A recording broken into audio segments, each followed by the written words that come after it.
जीवन है, ब्रह्मचर्य जीवन है, ब्रह्मचर्यहीन जीवन मृत्यु है। पूज्यपाद सिवड़िया बाबा जी महाराज साक्षात ब्रह्म। जिसको ब्रह्मचर्य धारण करना है ध्यान देकर सुनिए। सबसे पहला कार्य उसकी दिनचर्या में, चाहे बच्चा हो चाहे जवान हो या जो कोई भी हो, सूर्य उदय के पहले रात्रि के चौथे प्रहर में ही जाग जाना चाहिए। अपने तो अर्धरात्रि के बाद ही जाग जाते हैं। चौथे प्रहर में प्रातः 4 बजे बिल्कुल जग जाना चाहिए। और जो 8-10 बजे तक सोता है वो कोई भी हो ब्रह्मचारी रह ही नहीं सकता, ब्रह्मचर्य रह ही नहीं सकता। वो स्वप्न दोष का शिकार होगा, वो नाना प्रकार की कुचेष्टाओं का शिकार होगा पक्का। क्योंकि बुद्धि को सत्य प्रकाश की तरफ प्रेरित करने वाले भगवान भुवन भास्कर हैं। वो पधार रहे हो, आप सो रहे हो सैया पे, आपकी आयु श्री कीर्ति बल सब नष्ट होगा। देखो ना जो 10-10 बजे तक सोते हैं, देखो ना उनसे बात करके देखो, एकदम ऐसा लगता है बुझा हुआ जीवन, कोई भागवतिक तेज उत्साह न वाणी में, न नेत्रों में, न तन में। क्या जीवन, मृत जीवन। सबसे पहला नियम लीजिए, जहां भी आपको शब्द सुनाई दे, आपका जीवन ब्रह्मचर्य ही अमृत है और आपका जीवन ब्रह्मचर्य ही नहीं मृत्यु है। ब्रह्मचर्य रहने के लिए आपको अपनी दिनचर्या सुधारनी होगी। प्रातः 4 बजे आपको उठना ही होगा, तभी आप ब्रह्मचर्य रह सकते हैं। अगर आप नहीं उठते हैं तो आप देख लेना, इसका आध्यात्मिक प्रभाव पड़ता है। आप देखिएगा 3 बजे से लेकर के सूर्य उदय के तक अगर आप सोते हैं तो आपका स्वप्न दोष बढ़ेगा, आपका संयम बिगड़ेगा। अगर आप कोई ऐसी कुछ चेष्टाएं नहीं किए हैं तो स्वप्न दोष की संभावना ही नहीं होती। आप बाल्यावस्था से कुछ चेष्टाएं करते हैं, संयम विरुद्ध रहते हैं, तो आप ना चाहते हुए फिर सामर्थ्यहीन हो जाते हैं, ब्रह्मचर्यहीन हो जाते हैं। बहुत ध्यान दें, ये अध्यात्म में जैसे पूरा मकान बनने के लिए नींव मजबूत होना जरूरी है। चाहे जयखंड का बना लो आप, अगर नींव मजबूत है, नींव मजबूत नहीं तो फिर मकान ढह जाएगा। ऐसे ही ब्रह्मचर्य हर मार्ग की नींव है। चाहे जिस मार्ग में चलना चाहो, चाहे जिस संप्रदाय में चलना चाहो, चाहे लौकिक मार्ग हो या पारलौकिक, आपका ब्रह्मचर्य नींव है जीवन की। इसको मनोरंजन मत समझो। कैसी तुम्हारी दुर्बुद्धि, अपने हाथ से तुम अपना नाश करते हो। कैसी कैसी दुर्बुद्धि जागृत हो गई, सावधान। पूज्यपाद बाबा कह रहे हैं, जब प्रातः काल उठो, कोई भी हो, अगर थोड़ी भी आस्तिकता है तभी तो ब्रह्मचर्य की भावना आप धारण करोगे। तो उठकर पहला कार्य प्रभु का स्मरण। अपने तो प्रभु के स्मरण की सरसता प्राप्त करने के लिए पहले तो गुरुदेव और भक्तों का स्मरण, फिर प्रभु को। मोरे मन प्रभु से विश्वासा, राम ते अधिक राम कर दासा। भक्त सुमिरन से भगवान बहुत जल्दी प्रसन्न हो जाते हैं। हरि को निज यस्ते अधिक भक्तन यस पर प्यार। सबसे पहले महान भक्तों का स्मरण, उनसे हमें सामर्थ्य प्राप्त होती है। जब उनका स्मरण करते हैं तो उनकी भजन शक्ति, उनकी कृपा शक्ति हमको बल देती है। हमारी दिनचर्या परम पवित्र और शास्त्र सम्मत होती है। फिर बिना, जैसे आजकल वो चल पड़ा है चाय काफी, बाबा मना करते हैं, ये दिनचर्या आप ब्रह्मचारी की नहीं होती कि आप सुबह उठे चाय पिए फिर सो। नहीं, हाँ, जल के लिए आयुर्वेद में सिद्धांत है, बिना कुल्ला व मंजन किए आप जल पिए तो जो मुख में, वो आपके उदर को साफ करेगा जाके, आपके उदर को रोग रहित करेगा जाके। अधिक से अधिक पानी, अधिक से अधिक। अगर उल्टी हो जाती तो और अच्छा होता है। जैसे आप पिए 2-4-10 कदम पहले आपको उल्टी लगे, अगर उल्टी कर दिया तो बहुत अच्छा होगा, क्योंकि पित्त और सब गर्मी निकल गई, नहीं हो रही, पच गया है। फिर इसके बाद आप शौच स्नान आदि क्रिया कीजिए। फिर पवित्र जब शरीर हुआ तो जैसे भजन आवश्यक है वैसे व्यायाम आवश्यक है, वैसे प्राणायाम आवश्यक है। वैसे आपको 2 किलोमीटर दौड़िए, कुछ शारीरिक ऐसा व्यायाम, कुछ ऐसे भी व्यायाम करते हैं। ये कोई व्यायाम पैर से करें,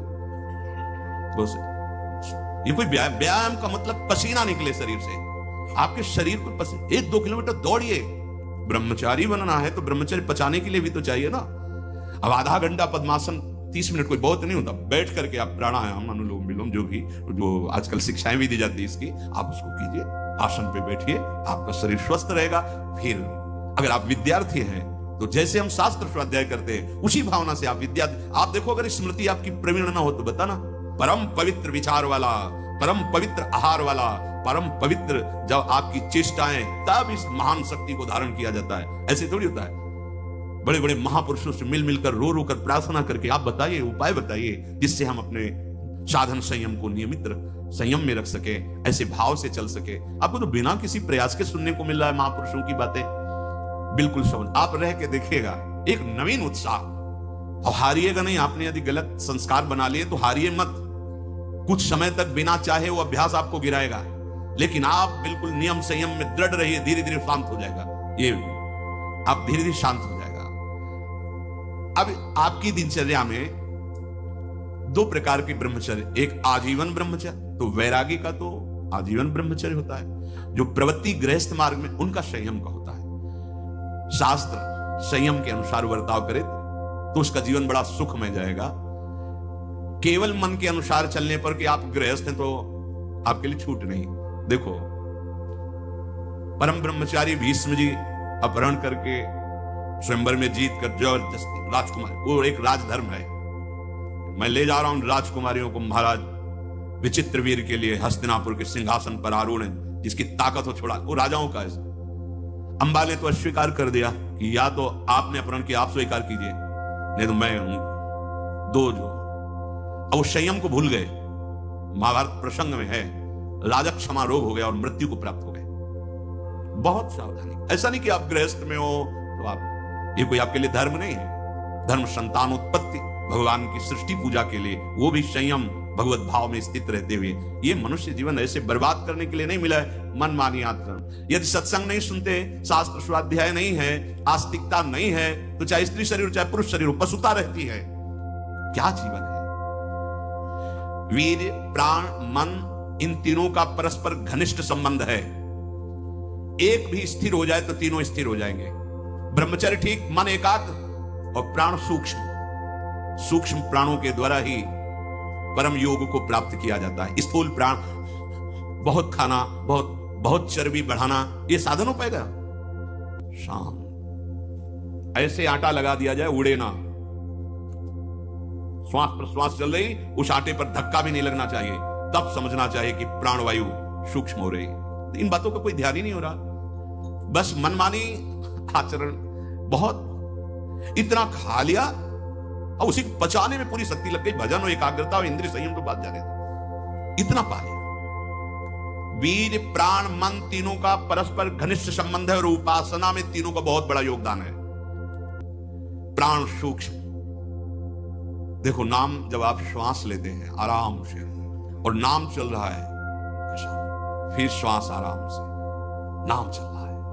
अब स्थूल प्राण है, बैठे हो, सुनाई दे रही आवाज प्राणवायु, सांप की सी फुसकार निकल रही। आप साधक हैं, आप उपासक। इतने स्थूल प्राण तो आप मंत्र कहां चला पा रहे हैं? इसका मतलब मंत्र नहीं चल रहा। आराम, शांत श्वास। प्राण जिसका ब्रह्मचर्य ठीक है, बिना प्राणायाम के भी वो सूक्ष्म हो जाएगा। जिसका प्राण सूक्ष्म है, ब्रह्मचर्य ठीक है, मन को एकाग्र करने के लिए ज्यादा श्रम नहीं करना पड़ता। ये तीनों एक तार जुड़े हुए हैं। ब्रह्मचर्य ठीक नहीं, मन भयानक चंचल बदमाश होता चला जाएगा, गंदी से गंदी बात पेश करेगा आपके सामने, गंदे से गंदे आचरण करेगा, भूल जाएगा कि हम मनुष्य हैं, पशुवत आचरण में उतार देगा। ब्रह्मचर्य, प्राण, मन तीनों का परस्पर बहुत घनिष्ठ संबंध है। एक स्थिर कर लो ब्रह्मचर्य, बहुत गंभीरता स्वभाव में आ जाएगी। ब्रह्मचारी का स्वभाव गंभीर होता है, विचार परिपक्व होता है, स्मृति प्रवीण होती है उसकी, और हर कष्ट सहने की सामर्थ्य होती है। गर्मी, सर्दी, बरसात, पीड़ा, अपमान, निंदा, वो महान शीतलता अंदर प्रदान करता है। मस्ती एक रहती है, और कहीं निरंतर भजन और ब्रह्मचर्य, फिर क्या दुर्लभ रह गया संसार में उसके लिए। इसलिए हमारे शास्त्रों ने, ब्रह्म ऋषियों ने ब्रह्मचर्य पर बहुत जोर दिया है। ब्रह्मचर्य रहने वाले उपासक को इन बातों का ध्यान देना चाहिए। यदि कब्ज पेट में रहेगी तो बिना क्रिया के भी ब्रह्मचर्यहीन होने लगोगे।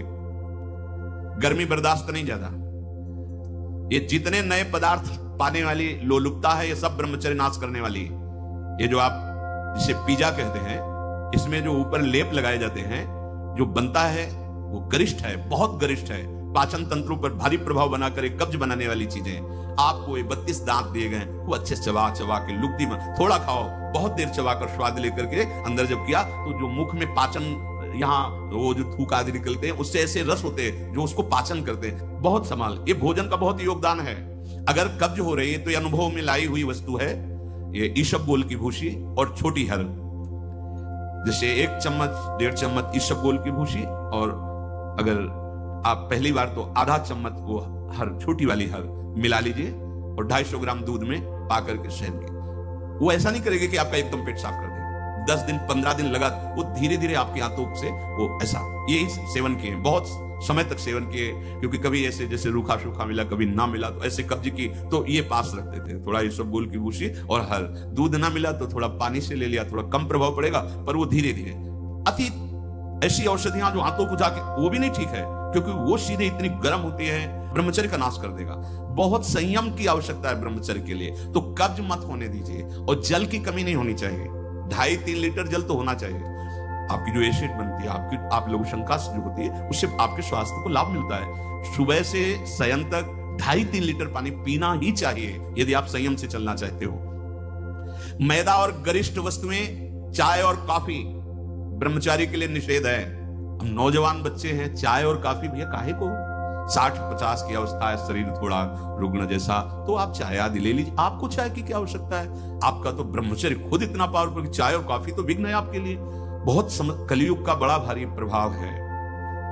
आगे कह रहे हैं कि अत्यंत आवश्यक हो तो शरीर जिसका रोगी है उसकी सेवा के लिए अगर आपको सेवा लगाई गई है, या किसी को सेवा कार्य के लिए, ऐसे बकाया किसी को स्पर्श मत करो, क्योंकि सबके शरीरों में परमाणु होते हैं, अपने अपने स्वभाव, अपने अपने आचरण, शरीर में, वस्त्र में, सैया में। एक विश्राम स्थली पे जो आपकी सैया है, आप कैसे सोते हैं उसमें उसके परमाणु हैं, वस्त्र में परमाणु हैं, शरीर में परमाणु हैं। अगर आप ऐसा ही व्यवहार रखेंगे तो आप लड़ नहीं पाएंगे, आपके परमाणु इतने पुष्ट नहीं होंगे कि आप विकारों पर विजय प्राप्त करें। स्वाभाविक भीड़ में कोई छू रहा हो बात अलग है, हमें छूने की चेष्टा, अगर किसी रोगी की सेवा तो फिर विचार नहीं करना है, कोई सेवा पे है तो हमें विचार नहीं करना है। स्वाभाविक ऐसे हंसी मजाक या व्यवहार में हम बचें, स्पर्श से बचें।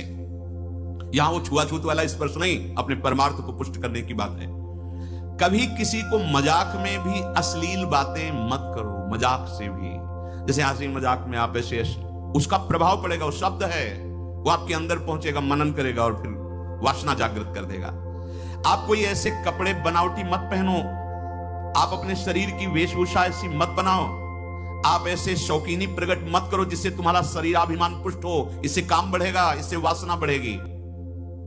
बाबा कह रहे हैं कि ऐसे कपड़े, ऐसी सजावट, ऐसी बनावट, ऐसे लेपों के लगाने से शरीराभिमान पुष्ट होता है और आपकी काम वासना बढ़ती है। शरीर मन बुद्धि किसी की भी उन्नति नहीं होती जो शरीर सजाने में, शरीर के, उससे सब बिगड़ जाता है। देहाभिमान, देह भाव पुष्ट होता है, देह भाव पुष्टता में ही सारे विकार अपना राज्य करते हैं। बहुत सावधानी की जरूरत है, बहुत सावधानी। बड़ा पवित्र वेश, पवित्र वस्त्र पहनो, हाँ, सावधानी पूर्वक चलो, इससे कोई वीआईपी पना प्रकट नहीं होता। इससे आपकी मन की, आपकी बुद्धि की, आपकी चित्त की दशा गलत मार्ग में चली जाएगी, क्योंकि शरीर भाव आप पुष्ट कर रहे हैं, शरीर को दिखाना, शरीर का सजा। हम ये नहीं कहते कि आप बाबा जी बन जाओ, आप सब पूरे मुख में रज लगाओ, ये तो हम लोगों के लिए, पर आप उचित ऐसी सभ्य पोशाक हमारे देश की रही है, बड़ी मर्यादापूर्ण रही है, आप उस पर ध्यान दीजिएगा, क्योंकि आप ऐसे जैसे शरीर सजाना से, इससे आपको दुख मिलेगा, आपका मन वासना में हो जाएगा, आपकी भावनाएं दूषित हो जाएंगी। संत समागम तो शरीर राग नष्ट करने के लिए, परमानंद आप भजन करो, देखो आपको ऐसा सौंदर्य प्राप्त होगा, अंदर आपका ऐसा सुंदर रूप होगा। देखो ना, आचार्य चरण कहते हैं, लक्ष्मी कोटि विलक्ष लक्षण लसल लीला किशोरी सतई राधाध्यम ब्रज मंडली मधुरम राधाभिधानम। जो हमारी स्वामिनी जी के दासी भाव को प्राप्त होता है, उसको इतना सुंदर रूप मिलता है कि करोड़ों लक्ष्मी आश्चर्यचकित हो जाएं, ऐसा राधा दासी का स्वरूप होता है। ए इधर आओ, इतना सुंदर रूप प्रिया प्रीतम का, इतना सुंदर रूप आपका, और ऐसे महासुख में निमग्न होना। ये चमड़ा सजाते रोज सजाते तो कितने जन्म बीत गए, और इसी चमड़े में आग लगाई जाएगी, यही चमड़ा गाड़ दिया जाएगा। प्यारे, कुछ समय के लिए मिला है, इसी से तो राग मिटाने का अवसर है। आप इसको सजा के और वासनाओं के खेल में उतर रहे हो, कितनी बड़ी हानि कर रहे हो। अभी आप समझ नहीं रहे, इसलिए आपको बुरा लग सकता है कि हमारे पहनावे पे बोल रहे हैं, हमारे ऐसे नहीं, आप अच्छे से अच्छे कीमती वस्त्र पहनिए, पर उसकी सादगी होनी चाहिए। आप अच्छा पाइए, आप अपने उचित शरीर का श्रृंगार कीजिए, सुंदर मनुष्य शरीर मिला है। देखो, जो पशु श्रृंगार करने योग्य नहीं, वो तुमसे भी सुंदर होते हैं, कैसी रंग बिरंगी है उनके सब बाल, और देखो सब एकदम सुंदर, भगवान रचा, उन्होंने रचना की है, तो आपके तो हाथ हैं, आप अपना, पर उतना जिससे आपका हृदय मलिन होकर वासनाओं के प्रवाह में न बह जाए, या हमारे को देखकर किसी के हृदय में ऐसा गंदा भाव ना आ जाए। दोनों, अपने को बचाओ और दूसरों को भी। जो तुम्हारे मन में काम भाव पैदा कर दे, ऐसे पदार्थ मत पाओ। अनुभव करो। भोजन पाते हो, पाने के बाद भजन में मन लग रहा है या वासना में जा रहा है? वासना में जा रहा है तो क्यों जा रहा है? क्या आज नया पदार्थ पाया और उस पदार्थों को जीवन भर के लिए छोड़ दो। अनुभव करो। जब कभी किसी साधु को पवाना हो तो नाम कीर्तन करना, कोशिश करना कि आपका चिंतन भी भागवतिक हो, क्योंकि उसका प्रभाव पड़ता है। आप जो बनाते हैं उसका प्रभाव पड़ता है। एकदम शीशे की तरह अंतःकरण हो जाता है, एक एक बात दिखाई देती है। तो जिन पदार्थों के पाने से, जैसे प्याज लहसुन मना किया जाता है, ये वैसा निषिद्ध नहीं कि जैसे मांस आदि ऐसा। ये तमोगुण पैदा करके वासना प्रवृत्ति को बढ़ाता है, इसलिए मना किया गया कि अगर आपको दीक्षा लेनी है, आपको भजन मार्ग में चलना है तो रोकना पड़ेगा। ये निद्रा, आलस्य, प्रमाद, तामस, क्रोध, वासना इसको प्रकट करने वाला है, इसलिए संतों ने इसको निषेध कर दिया। नहीं तो इसकी उपज बड़ी पवित्र सी, जैसे जहां आलू पैदा होती है वहीं पैदा होता है, भूमि में तो होता है, पर उसका प्रभाव, जैसे तुलसी के पत्ता पास में गांजे का पेड़, वो भी तो ऐसी जगह मिलेगा, लेकिन वो प्रभाव तमोगुण पैदा करके व्यसन हो गया। तुलसी जी परम पावन भगवत अनुराग बढ़ाने वाली बन गई। और कोई भी सुगंधित पदार्थ जब तक प्रसादी न हो तो शरीर में नहीं लगाना चाहिए, इसका प्रभाव पड़ता है, रजोगुण पैदा करके भोग वासना प्रकट करता है। श्री जी को अर्पित तो भक्ति हो गई हमारी श्री जी की श्री अंग की गंध है। या औषधि के लिए आप ले सकते हैं। नियमानुसार व्यायाम, भोजन उतना जो पच जाए। अगर आपको शाम टाइम लगता है कि खट्टी डकार आ रही, पचा नहीं, तो फिर बैठने की जरूरत नहीं, उपवास करो। दूसरे दिन पाना, कोई मर थोड़ी जाओगे, आपकी आंतों को थोड़ा विश्राम मिला। प्रतिदिन सोते समय दांतों की सफाई करके सोएं। आपके दांत ठीक होने चाहिए, क्योंकि आप अच्छे से चबाएंगे तब आपकी पाचन शक्ति ठीक होगी। 2 बार स्नान ब्रह्मचारी को अत्यंत आवश्यक है। और यहां पेट में ठंडा ठंडा जल, ऐसे यहां तो कई बार जल डालिए, जैसे ऊपर स्नान किया, फिर आधे यहां नाभि से लेकर 10 कमंडल कम से कम, ऐसे आराम आराम से आपके ब्रह्मचर्य की बहुत पुष्टता होगी और आपकी गर्मी शांत होगी। रात्रि के समय, सोते समय विचार कीजिए, आज हमसे कौन सा विचार, कौन सी चेष्टा ऐसी गलत हुई जो नहीं होनी चाहिए, और उसको नियम लेकर दूसरे दिन से ना होने पावे। आप खुद विचार कीजिए। मांस और शराब और कोई भी नशा, ये तो कहीं प्रवेश ही नहीं है, पर धोखे से भी कभी बिल्कुल नहीं। ब्रह्मचर्य रहना है, भगवत प्राप्ति करना है, तो आप वृत्ति भगवदाकार है। वो खेल खेले, उनकी बात अलग है। महापुरुषों की तो 10 तोला जहर भी खा के पचा जाते हैं, ऐसे संत हुए। तो हमको अपने कोई भी व्यसन साधना में, देखो सबसे पहली गलती तो ये होगी कि वो व्यसन हमें अपना चिंतन कराएगा समय पर। हमें कोई व्यसन नहीं करना। और ध्यान से सुनिए, ब्रह्मचर्य पालन के लिए इमली और खट्टे पदार्थ बिल्कुल जहर है ब्रह्मचारी के लिए। ब्रह्मचर्य पालन के लिए लाल मिर्च, प्याज, लहसुन, गरम मसाला, जो सब्जी है, ये बढ़िया। दोपहर में भोजन के पश्चात 15 से 30 मिनट तक विश्राम। सोना नहीं है, करवट थोड़ा इधर मध्य में बाएं ले, उठ के बैठ गए। दिन में नहीं सोना। जो रात्रि में सेवा करते हैं उनके लिए छूट है। अब रात्रि में बंगला बना रहे हैं श्री जी का, या जो सेवा परायण है, जिनका सीधा अखंड नाम कीर्तन हो रहा, रात्रि में ही कीर्तन है, दिन में सोना नहीं, रात्रि में कीर्तन करना है, तो चल कैसे पाएंगे? वो दिन में सो ले।